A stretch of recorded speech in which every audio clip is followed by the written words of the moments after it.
Saya akhir-akhir ini tertarik Bapak Ibu Saudara untuk mengikuti perjalanan kecelakaan ATR, pesawat ATR 200 yang terjadi di Maros, Sulawesi Selatan Bapak Ibu Saudara ya.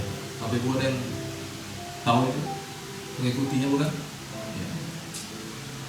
Ya. Jadi ada dua hal Bapak Ibu Saudara yang saya tangkap. Ada 10 orang yang tewas dan ada 1 orang yang selamat. Dan yang selamat ini Bapak Ibu Saudara, dia nggak ikut karena ada pelayanan katanya. Nah, jadi dia sebelum terbang pesawatnya yang harusnya dia ada di situ, karena dia ada pelayanan di gerejanya, dia minta izin kepada pimpinan, Pak, saya nggak bisa ikut terbang. Kenapa? Saya ada tugas pelayanan di gereja. Akhirnya dia nggak jadi, terbanglah yang 10 orang. Nah, yang 10 orang jadi. Ya. Perhatikan Bapak Ibu Saudara, hari hidup orang itu kan tidak ada yang tahu. Ya. Ya kan? Ini kok bisa ada 1 orang yang tiba-tiba tinggal. Ya. Ya kan? Bukan berarti begini, Pak, kalau Pak kita izinnya begitu aja Pak ya. Wah Pak, saya ada pelayanan. Bukan begitu juga. Ya. Kalau memang belum saatnya Bapak Ibu Saudara, ya, memang apapun kejadiannya memang nggak akan pulang. Karena memang belum saatnya. Kalaulah sudah saatnya Bapak Ibu Saudara, apapun ya, apapun caranya kita untuk menghindar dan lari, nggak bisa, tetap pulang. Tetapi kan yang menjadi banyak pertanyaan orang ini, kok gitu amat yang meninggalnya gitu, ya nggak sih? Ya. Jadi sudah ada, terakhir ada 8 jenazah yang sudah ditemukan, dan jenazah itu kasihan, ada yang tersangkut di pohon. Nah, berarti kan pesawat itu nabrak, terus terlempar ke pesawat, masuk jurang orang-orangnya yang tersangkut di pohon, dan ada yang tubuhnya sudah nggak lengkap. Nah, ya. Entah tangan di mana, entah kaki di mana, tinggal badan. Coba tuh. Ya. Memang kalau menurut pandangan kita mengerikan loh ya. Ya. Saya sempat berkata begini, kok gitu amat ya Tuhan matinya ya? Ya sih. Ya. Kok nggak begini aja yang mati-mati bebek aja lah? Ya. Mati yang normal saja lah. Di rumah tiba-tiba tidur mati gitu nah, ya kan? Kan bagus, nggak ada apa-apa. Ini kan matinya begitu, dicari-cari dulu. Apa sih ya Bapak Ibu Saudara? Ya, memang Pak Ers berkata begini, kita ini mati kan tidak tahu di mana tempatnya Bapak Ibu Saudara. Ya seperti saya katakan, bisa di jalan, ya sih? Ya kan? Tiba-tiba jalan, ada aja kecelakaan, mati. Ya, di laut, ya kan, naik kapal, ya kan, banyak itu juga begitu, tenggelam kapal itu. Nah, coba, ya kan? Di mana lagi? Di rumah sakit, ketika kita sakit, bisa juga mati. Ya. Di udara juga begitu kan, yang tadinya katanya bahwa transportasi paling aman itu ya pesawat sebenarnya dibandingkan dengan yang lain, tetapi itu juga nggak aman Bapak Ibu Saudara. Nah, saya kan mau keluar kota, gimana ini? Gimana ini? Iya, iya. Bagaimana perasaannya kalau terbang terus begini? Wah, itu kan pasti orang kan, pasti di dalam situ kan nggak ketawa-ketawa kan? Oh, gitu nggak ada. Pasti orang berteriak. Ya. Coba bayangkan ya. Di ujung maut, aduh Bapak Ibu Saudara, orang itu bisa hilang begitu.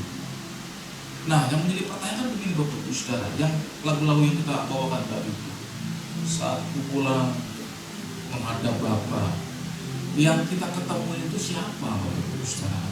Wajah siapa yang kita pandang ketika kita pulang mengembuskan nafas ini Bapak Ibu? Jadi Bapak Ibu Saudara, jangan berharap begini, wah Pak, ini kan saya masih muda, waktu saya masih panjang Pak. Waduh, gak bisa begitu. Karena umur itu gak ada yang tahu. Begitu. Nah jadi Bapak Ibu Saudara, kita pastikan malam ini, waktu kita menghembuskan nafas kita terakhir, wajah siapa yang kita pandang? Gitu. Wajah Tuhan kah? Atau begini, wajah yang kita nggak kenal ini? Siapa ini ya? Kok serem banget? Nah itu. Iya Bapak Ibu Saudara. Jadi memang hidup ini nggak boleh sombong Bapak Ibu Saudara. Nggak boleh, kata pastor, nggak boleh jumawa. Merasa masih kuat, merasa hebat, merasa sehat. Ya, apalagi orang kaya merasa punya banyak uang, jumawa. Padahal itu kan sebentar saja itu. Iya, coba ya. Kalaulah orang-orang yang terus begini mengingat akan hari kematiannya, atau bahasa aslinya apa? Memento mori. Ya, memento mori. Ingatlah akan hari kematian. Kan kadang gereja ini kan jadi berguncingan orang. Ngapain nih kita ingat-ingat hari kematian kita? Yang kita ingat itu ya hari masa depan itu loh. Kok kamu ingat-ingat hari kematianmu? Coba. Ya. Betul gak Bapak Ibu Saudara? Apalagi anak muda. Pak, ngapain lagi ingat-ingat hari kematian saya Pak? Aku loh masih panjang.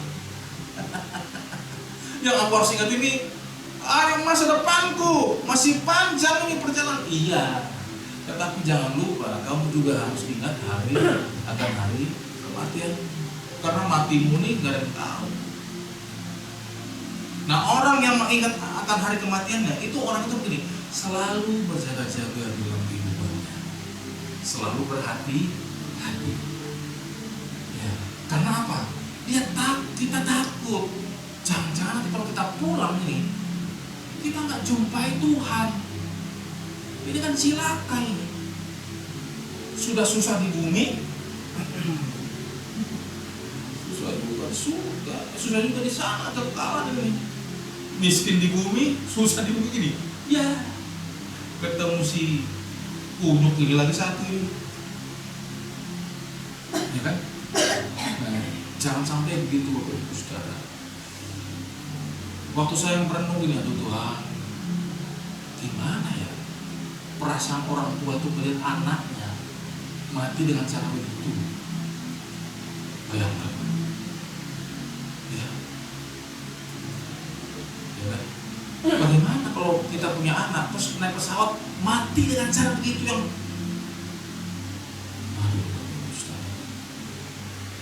nah saya teringat dengan lagu itu yang akan membawa itu ya.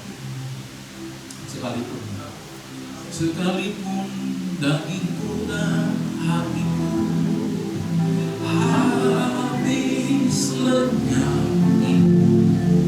gunung batuku dan bagianku,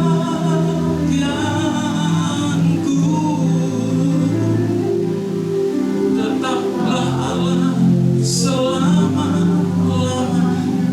Gak peduli Tuhan, sekalipun dagingku ini habis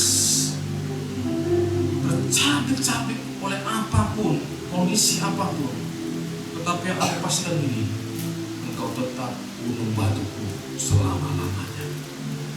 Nah itu yang harus kita pastikan Bapak Ibu dalam kehidupan ini. Ya, jangan kita takut ini, aduh Pak, takut Pak. Kok kita malah takut begini? Daging kita ini yang habis. Kok kita nggak takut memastikan bahwa Tuhan itu menjadi gunung batu kehidupan kita selama-lamanya? Harusnya kita kembali itu. Harusnya kita takut apa ini? Kalau kita tidak menjadikan Tuhan itu gunung batu keselamatan hidup kita. Ya enggak? Lah kita takutnya begitu. Aduh Pak, aku takut Pak. Takut nanti kalau kecelakaan. Aduh Pak, nanti badanku. Kok kamu takutnya masalah yang begitu-begitu Pak? Harusnya yang perlu kita paling takutkan kalau kita tidak menjadikan Tuhan itu satu satu-satunya gunung batu hidup keselamatan kita. Itu yang membuat kita gentar akan kehidupan ini, Bapak Ibu Saudara. Ya. Jadi ketika kita kemanapun kita berada, ya, kita gak pernah takut lagi. Mau pesawat ini jatuh kah? Kapal yang tenggelam atau apapun, gak takut. Kenapa aku gak takut? Karena aku tahu siapa gunung batu keselamatan hidupku. Tetap Allah selalu. Waduh, itu ya, jangan takut dengan tubuh ini. Nah, tubuh ini kan kalau nggak hari ini ya 70-80 tahun ya pasti mati juga kita, ya nggak sih? Ya pasti mati juga, ya pasti masuk ke dalam juga, Bapak Ibu Saudara, dimakan cacing. Ya, pasti habis tubuh ini, lenyap juga gitu. Yang harus kita pastikan itu kan, apakah dalam kehidupan kita ini menjadikan Tuhan gunung batu keselamatan hidup kita, ya kan? Agar ketika kita pulang, walaupun tubuh jasmani ini hancur, habis lenyap, tapi kan kita akan punya tubuh kemuliaan yang baru. Amin, Bapak Saudara ya. Iya, gak usah takut akan hidup ini. Demikian pun masa mudamu, nak. Kamu gak perlu takut akan masa mudamu. Ke depanmu itu bagaimana ini? Aduh, gelap Pak, gelap. Jangan. Kalau kamu jadikan Tuhan gunung batu keselamatan hidupmu satu-satunya, nah, hidupmu dijamin. Ya. Dijamin Tuhan, dijaga Tuhan. Itu. Ya. Jadi jangan khawatir tentang hidupmu. Jadikan Tuhan gunung batu keselamatan hidup kita. Ini tugas kita bersama, Bapak Ibu Saudara. Untuk kita terus berkumpul di tempat ini, mengingat kita kembali bahwa hidup kita ini hanya sementara, 70 sampai 80 tahun.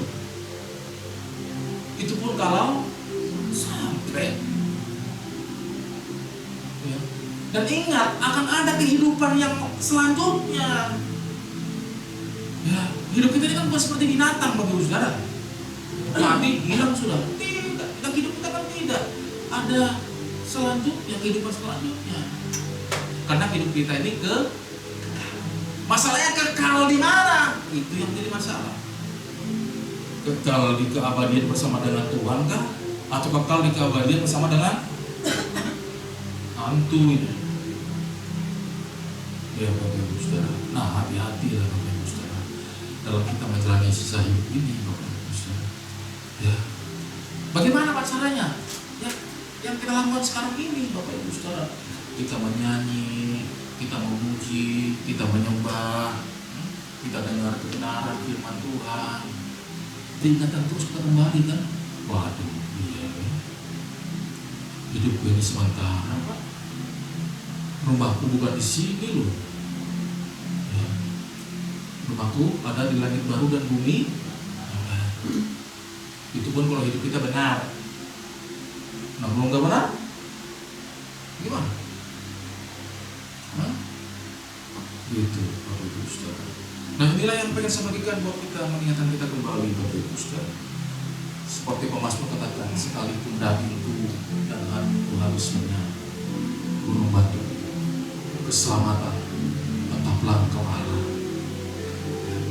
Nah, kalau kita begini, Bapak Ibu Saudara, kita nggak takut tentang masa depan, di depan kita nggak takut. Ya, karena apa? Kita jadikan Tuhan satu-satunya yang memerintah dalam hidup kita. Wah, hebat Bapak Ibu Saudara. Ya. Dulu nih saya khawatir begitu. Ya kan? Waktu mobil kami itu, bukan mobil kami lah ya, mobil titipan itu diambil kembali. Mana ya? Istriku bilang, gimana Pak? Naik motor kan? Waduh, motor? Kasihan kamu nih, kesana kasih naik motor nanti. Ya kan? Walaupun begini, sempat mau dia naik motor saya. Terus dia bilang, Pak kalau hujan Pak, nah. Ya kan? pakai lah, pakai jas hujan. Iya, iya kan? Saya bilang gini, aduh Tuhan, bagaimana nih? Iya kan? Terus kita diskusi gimana ya? Udahlah, kita berdoa lah ya.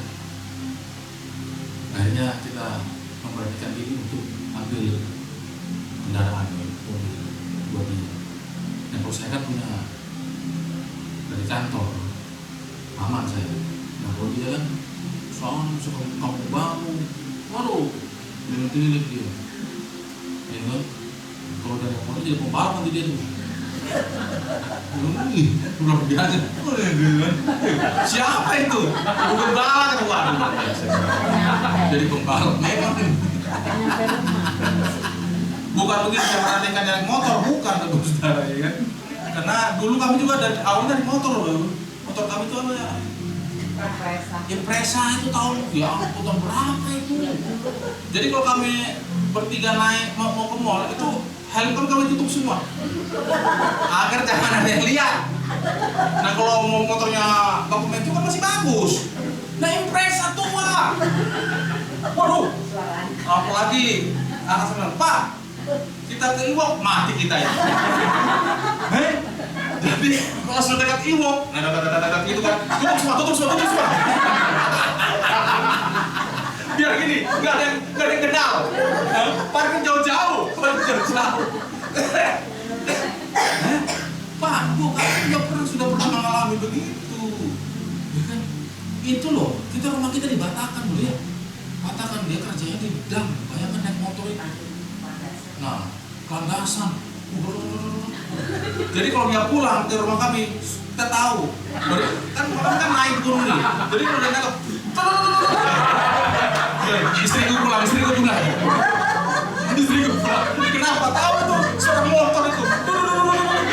Ya ampun. Orang yang belum muncul, suara motornya sudah ada. Ya, Bapak Ibu Saudara. Nah, jadi Bapak Ibu bilang, ayo enak Gembala. Nyongol, sembarang aja. Dulu kami juga pernah susah Bapak Ibu Saudara. Kontrak sana susah. Ya, tetapi kan mulai ada proses kepercayaan yang Tuhan beri. Nah sekarang pun begitu, mobil kita beli, bayar cash nggak ada uangnya, terpasangi. Itu kan kerja keras juga kan? Ini kan hari kita kerja keras, bayar cicilan. Kata istriku, kalau kita punya cicilan tuh senang apa hidup? Main, ya kan? Cicil, ya. Tetapi memang begini, kalau kita menyicil itu harus perkirakan juga, Bapak Ibu Saudara. Kita pakai hikmat kan? Mampu atau tidak, jangan dipaksakan, ya kan? Nanti kalau dipaksakan nanti, dia datang lagi uang itu. Gembala yang maju Bapak Ibu Saudara. Mari kita beri persembahan khusus. Buat apa Gembala? Cicilan mobil saya. Wah, itu kan gak bagus itu. Gak bagus begitu itu. Iya. Nah, saya bilang cukup cukup. Ya, saya bekerja, biarkan saya cicil. Gitu, Saudara. Ya, jadi hidup itu hanya sementara Bapak Ibu Saudara. Yang kita punya pun hanya sementara itu. Cuma titipan saja itu. Jadi jangan berbangga hati kalau kita punya sesuatu. Enggak. Itu cuma titipan. Barang sementara saja. Yang kita pakai hanya sementara Bapak Ibu Saudara. Ya. Jadi saya berharap sebagai gembala sidang, Pak, Bu, ya. Ingat terus memento morimu, hari kematianmu. Ya.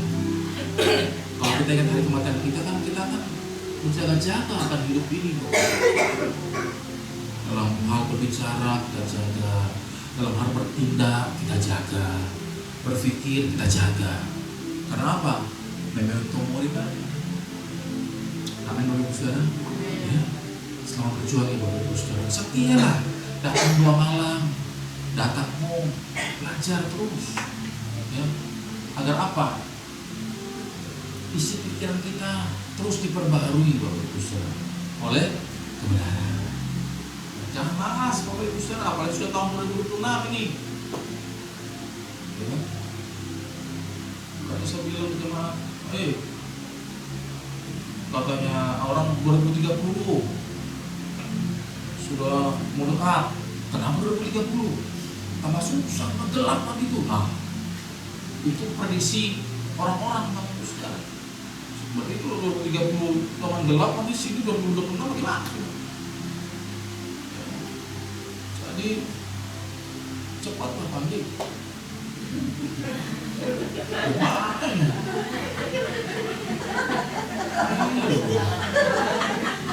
Biar pesta kita, biar lengket.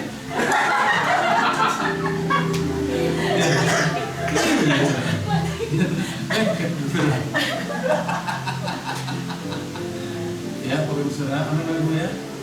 Tetap setia Bapak Ibu Saudara. Jadikan Tuhan gunung batu keselamatan kita satu-satunya.